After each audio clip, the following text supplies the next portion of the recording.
Let's go ahead and open this meeting at 2 o'clock, Thursday, February 8th, 2024. We're here to have a discussion on the prosecutor's office staffing concerns. And so I will give the floor to you, Mr. Prosecutor.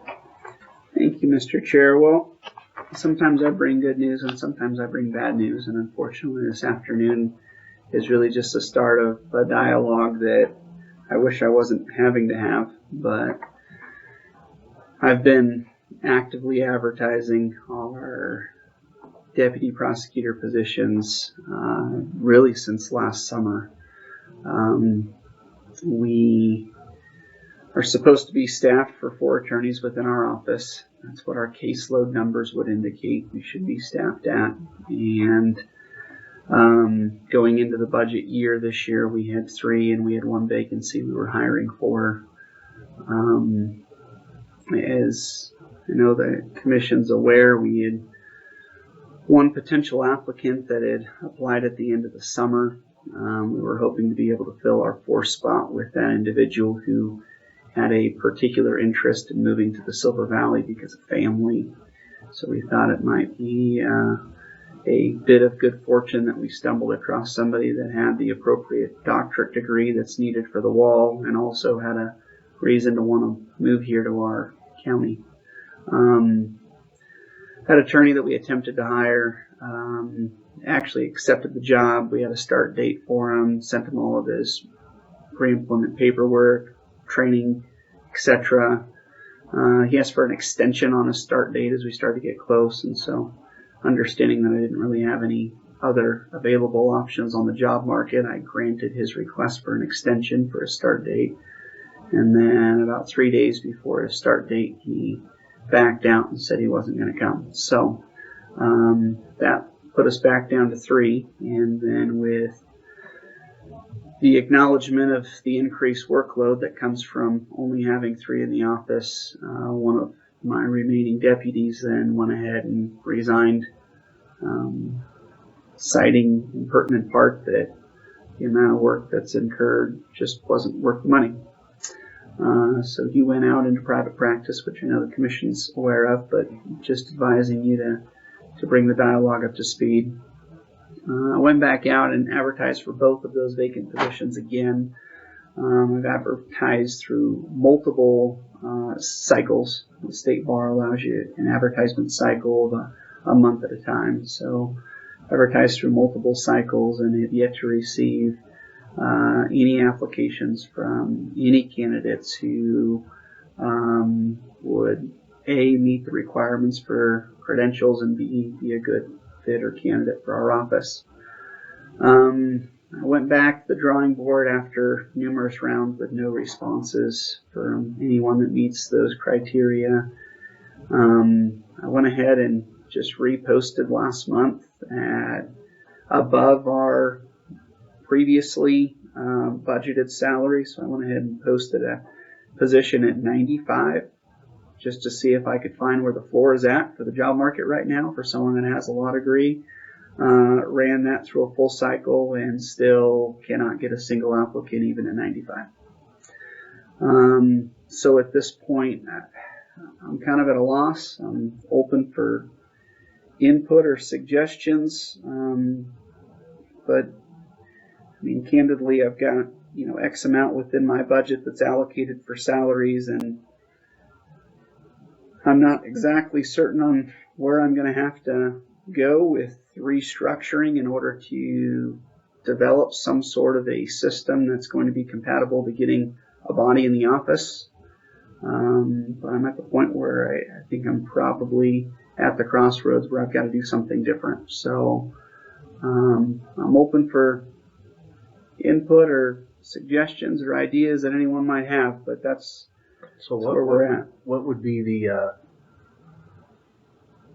opening amount that we need to bring somebody in? And then if we brought somebody in, you'd have to have, you can't pay them higher than you pay your other attorneys and yourself. So I mean, what would that figure be? Your guess is as good as mine. Well, let me ask you, Kootenai, which I realize is bigger, but still people moving to our area, that's the competition. What's Kootenai starting their people at? I know they have a bunch of vacancies too. Yeah, 5.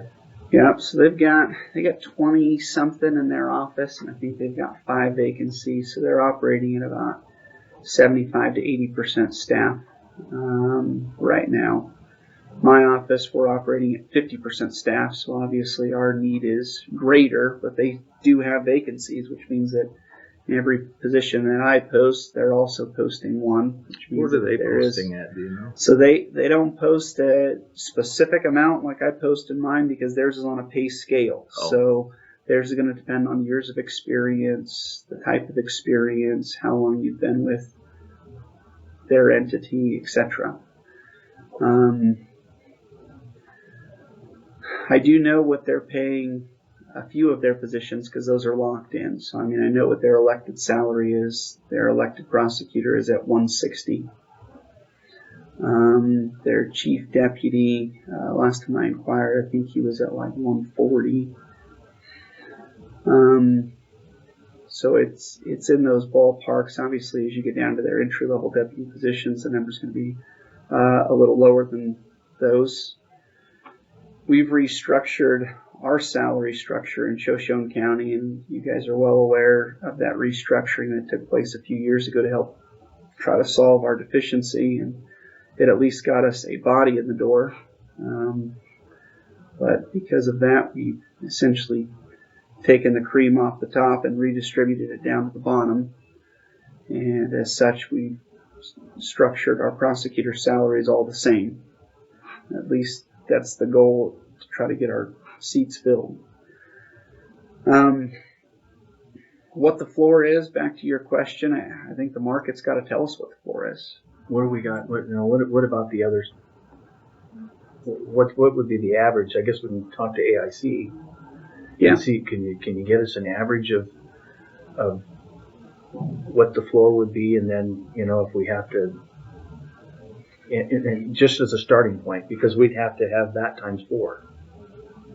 Yep. And that's kind of the dilemma we're in. I've chatted with my chief deputy about it and said, what's the most important goals for you through this hiring process? Because obviously, as the elected official of my department, I've got to make the tough decisions about what we need staffing-wise and figure out how to make it work. And I think she's at the point where she's just wanting a body. In other words, Let's see what it's going to take to at least fill one of these seats. Okay. And once we fill one of these seats, let's figure out how much money is left in the budget at that point for our last spot. And, I've done things creatively in the past, and I intend on continuing to utilize those same structures, utilizing Rule 226 interns. In fact, I've got one right now that I'm paying to work remotely from Moscow. But all of that is work that has to be supervised, which means that even if I'm multitasking, I'm having to sit in on those court hearings and monitor the work they're doing because they're not a full licensed attorney yet. I did extend a contract to another law school student to move out here for the summer, and I've coordinated with one of our local real estate agents in finding him temporary housing for he and his wife. So we're going to try to roll that in. Once again, he'll just have a limited license, though, because he'll still be a student, meaning he hasn't passed the bar yet or received his law degree. So I'm doing everything I can, and will continue to do everything I can to get creative. Now, what about? I didn't mean to interrupt you, but what about the federal position that we were looking at? And they said they're gonna. What was the pay on that? What would they grant? And then maybe if we did that and divided that by 3. So I've pushed that as far as I can push it. Okay. Continued to inquire and continue to poke and prod about the logistics. I've got the U.S. Attorney's Office nailed down on a few of the logistics for it. One of the things that they've been really pushing back on me for is they really don't want it to be a Shoshone County only position. So I pushed it. Yeah. And at the end of the day, to meet their criteria, they want it to be a cross-jurisdictional position. They said that they would allow it to be a Shoshone County position, and they would allow that prosecutor to maintain a portion of a local caseload. Mm-hmm. But they wouldn't provide funding if we went that route. If we want their funding to help match our contribution, then they get to control the docket that the person gets assigned, which means that they're only going to have a federal docket. Yeah. So it would help. Mm-hmm. I'm not Then downplaying that. Back and forth. I mean, they would help, but they would be based out of Coeur d'Alene. Yep. They would have a minimum of, I think they said 25 cases and a maximum of 38. So when you talk in the grand scheme of things, not that much work. Yeah. And I get that they would be doing some of the higher profile cases, which would be helpful. Mm-hmm. But I mean, Shoshone County last year, for the first time since I've got records and data to track, we broke 2,000 case filings last year. So would it be nice to be an attorney that has just 30 cases? It would. It's not a reality for the type of volume that our office sees. But I've pushed it in, and I haven't let go of that ball either. Okay. So I'm still putting pressure on them. But the pace at which that system is able to move, I just don't think is going to keep up with where we're at. I mean, if and when they finally come back to me and say, yep, we've got all the higher ups in DC that have signed off on this, and I've already let them know, hey, when you guys get to that point, I'll sit down and I'll take a look at our budget and say, yep, the money is or isn't still there. And if it's still there and we haven't found a way to use it otherwise, some help is better than none. So I'll throw money at it.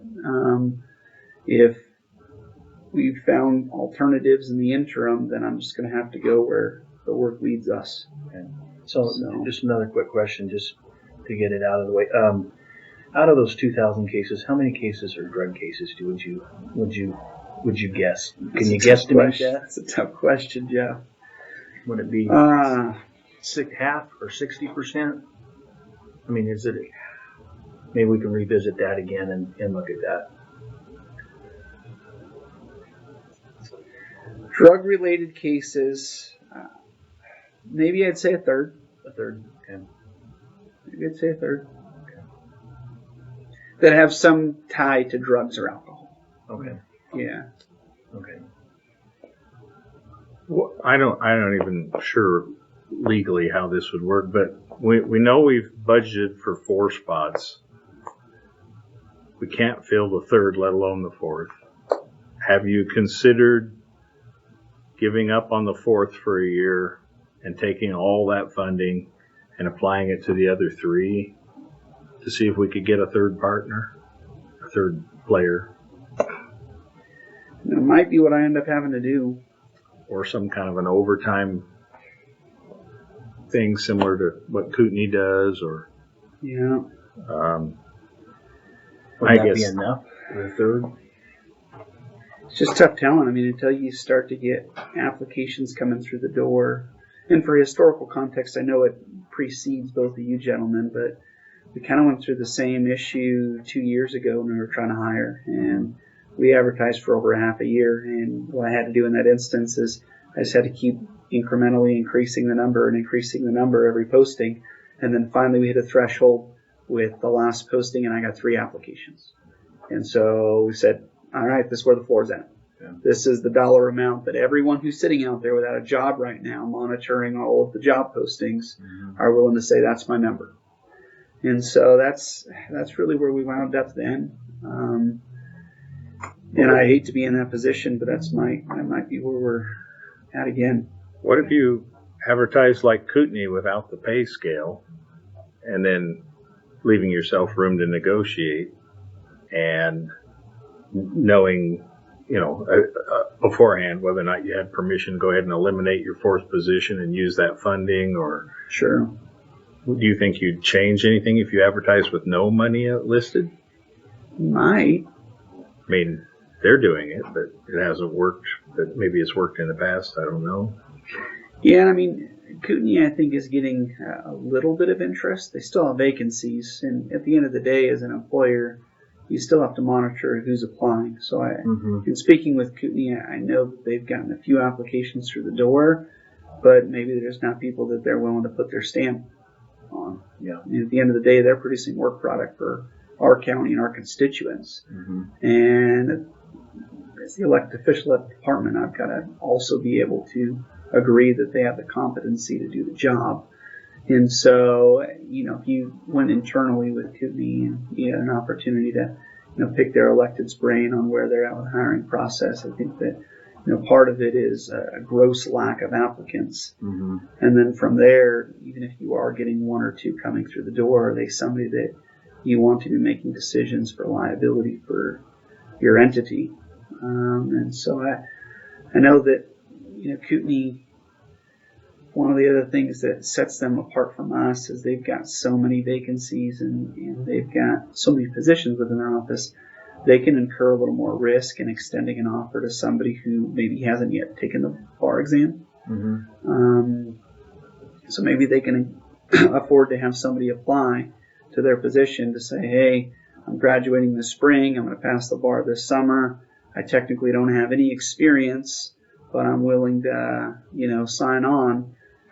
With Kootenai, maybe they have the capacity to say, yeah, we can afford to hold one or two of these positions for somebody that we're just going to bank on the fact that they're going to show up in October with a law license and can start work.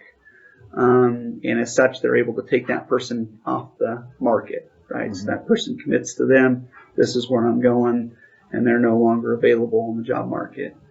With us, it's quite a bit riskier because if I take, one of those positions that comprises a quarter of my prosecutor staff, and I lock it up on somebody without any surety that they're going to pass the bar, and then they don't pass the bar, now I've just pulled that position off the market for, however long it's tied up for, and then I don't have anything to show for it.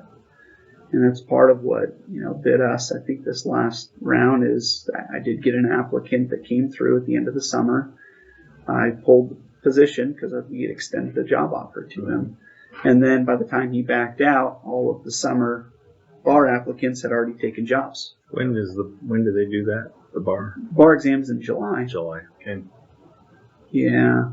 So your job market, is always ripest right around early summer when all those students they just found out they graduated. They're now going to sit for the bar and they're trying to figure out where they're going to go to work. That's when your job market is the ripest, but there's definitely a large degree of uncertainty and risk in extending an offer to somebody that doesn't actually have a license yet.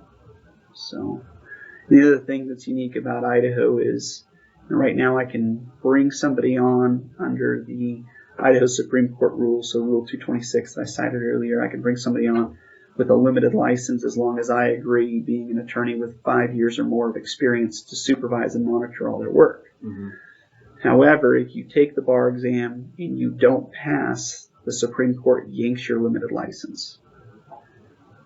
So even if it's somebody that had a limited license while they were going through school, they lose it if they don't pass. And we've seen bar passage rates in the last 2 years that have hovered around the 50% mark. So that means 1 out of every 2 students that are taking that bar exam don't even make the cut.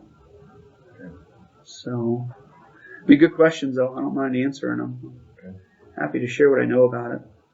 I'm just curious. I mean, we've tried bumping the pay up. What would happen if you didn't list the pay and made it negotiable? But the only thing we have to negotiate with right now is that 4th spot. But, yeah, sure.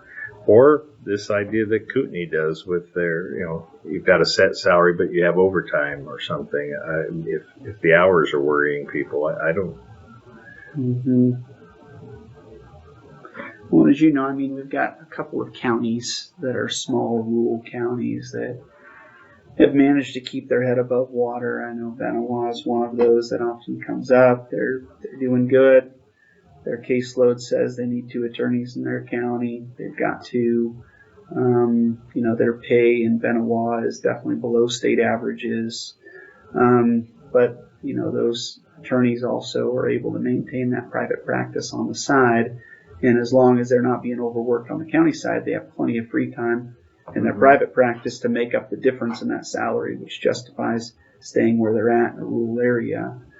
I think that, when you're facing the issues that our office is facing right now with staffing, if, your county attorneys are being worked so much in overtime that they're not able to do any private practice, the incentive of saying, hey, come move to this remote area of Idaho and, we can give you a full-time job as a county prosecutor, and if you want to work some nights and weekends, there's an opportunity for extra pay, and they never get to see that opportunity come to fruition because they don't actually have any free time because they're working, so many hours just trying to cover the county's caseload.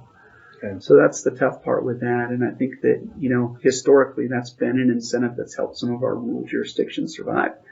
And that's been one of the things that's helped Shoshone survive, to be honest with you, over the years.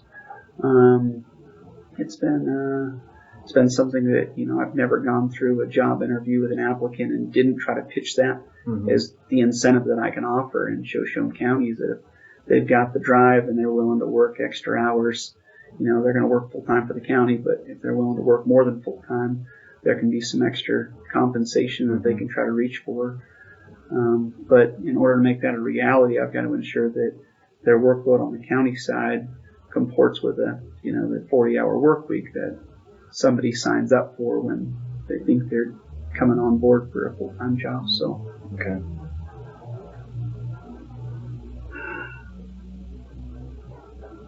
Yeah, I'm thinking, with the cutting the 4 down to 3 and seeing how we do and see what we can do with the pay that way and figure out, if we can get somebody, kind of like you were talking about. I think that may be an option.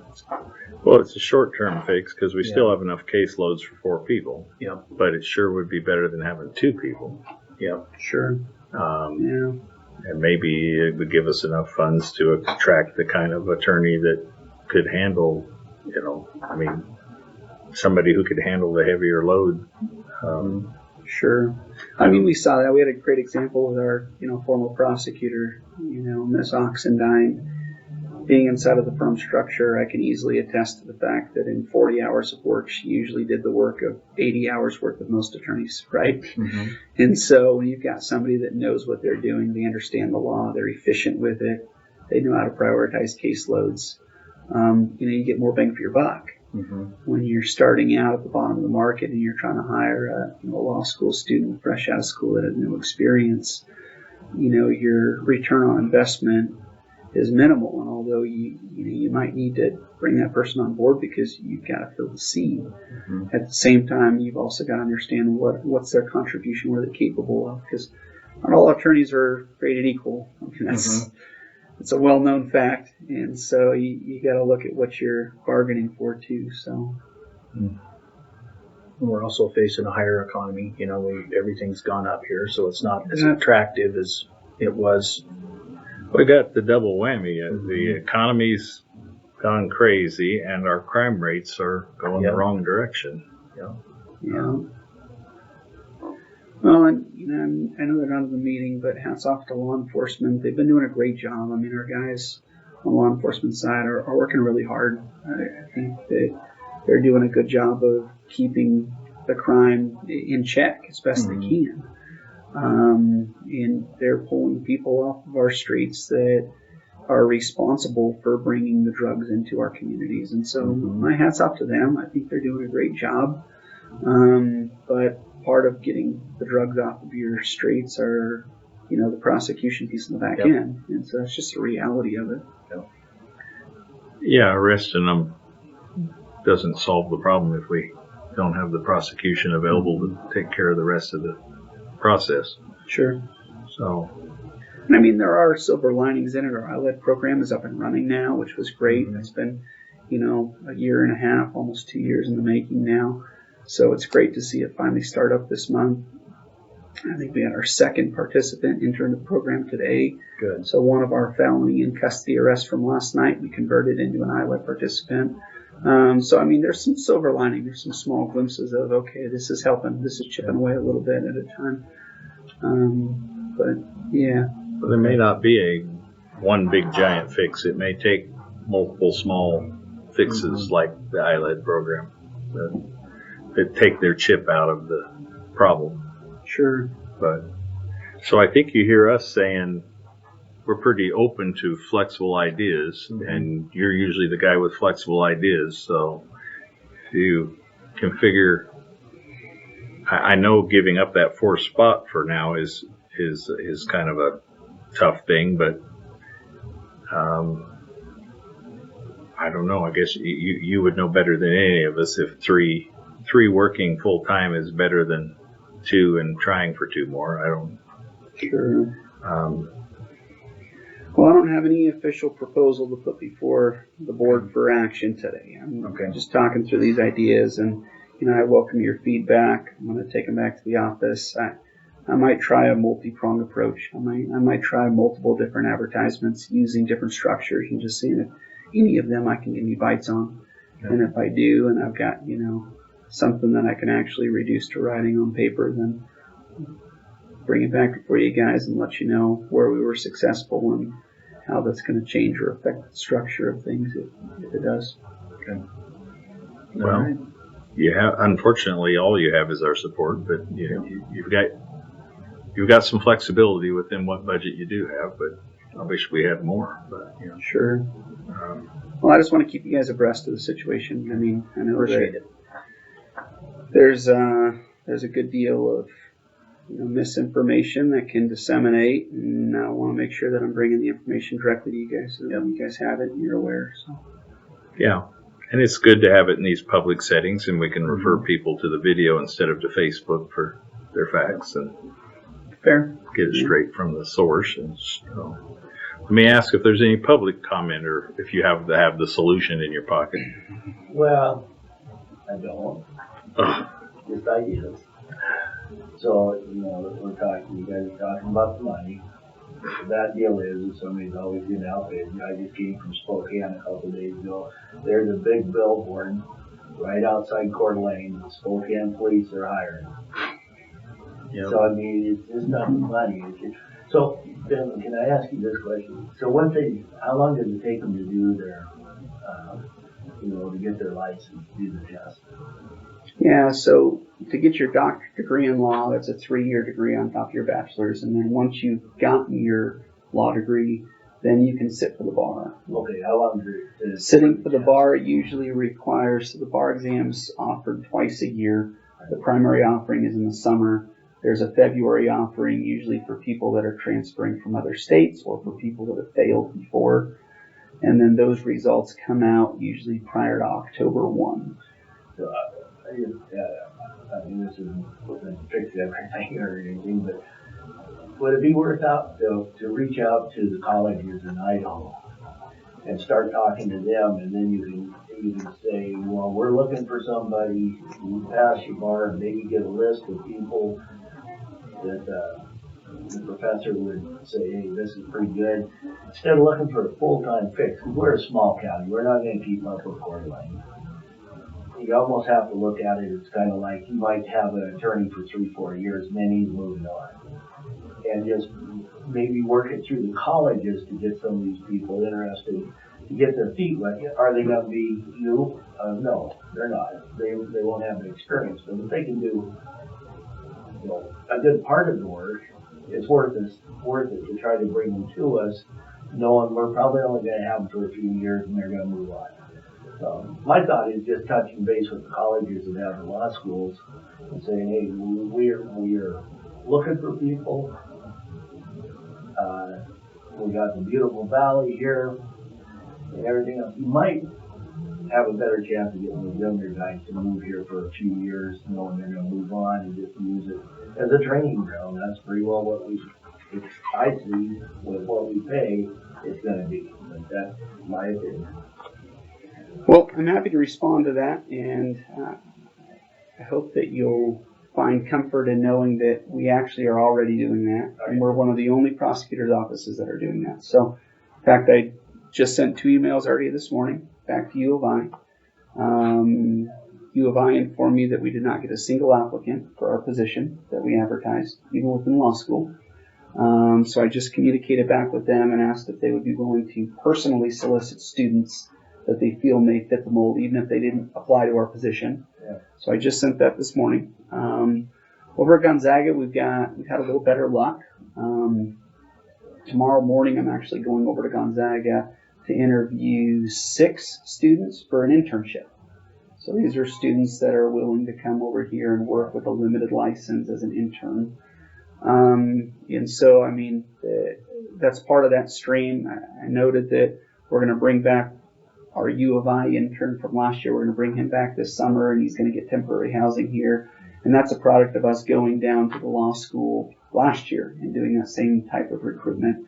And in fact, last year, that student didn't even apply to our position. I showed up to the law school one day on an advertisement day, drove down to Moscow, and sat in their lounge with a bag of candy and some Silver Valley Law swag that I purchased, and pawned it off on people to sit in for an interview with me. And I got this kid who sat down, and by the time we were done conversing, he said, I think I'd enjoy that. And we got him to come out here last year. So we're doing that. And we're one of the only small counties that are doing it. So You're doing it outside of Moscow, no ISU and ISU doesn't have a law school. Boise. Boise doesn't have a law school. Caldwell doesn't have a law school. Prosecutor, or that is Prosecutor. No. So There's only one law school in Idaho, and it's U of I. So we're doing U of I, Gonzaga, and I've advertised historically at Montana, but for some reason people don't like to go the other direction. I think I've only had 1 or 2 applicants ever come from the you event. have to take the Idaho bar though, even though you passed to Montana. So There's reciprocity between some states depending on the type of bar exam. So Idaho subscribes to what's called the UBE, which is the Uniform Bar Exam. I think there's like 26 states that subscribe to that. So as long as you're taking it in a state that does UBE, you can transfer your score over. The tough part about that is each state gets to set their own passing score for the UBE. So it's not the same passing score for all states. And historically, Idaho has been one of the highest required scores. So in fact, we actually see the opposite trend. We see some people, they'll take the UBE in Idaho, they won't have a high enough score to pass, so they'll transfer their results over to, say, Washington or somewhere like that, where they would meet the minimum threshold and then practice there instead. well, that's my 2 cents. Well, Appreciate thank it. you for the input. Yeah. Well, thank you, Mr. Prosecutor, for your continued diligence. It's not your fault that crime has put this in such demand, but we do appreciate your efforts to fix the problem. Anything else from you, Mr. Commissioner? I agree. No. I think if I give you one last silver lining as we depart, it's that, what you've got in your prosecutor's office right now, I've got a chief deputy who's been an absolute rock star. In fact, I just sent her to training, and Kootenai tried multiple times before the week was over to poach her away. And she stuck to her guns. And so I think the future's bright there at least. So I think we've got a good core. It's just a matter of filling in the spots behind. So Okay. Thank you. yeah. All right. With that, we are adjourned.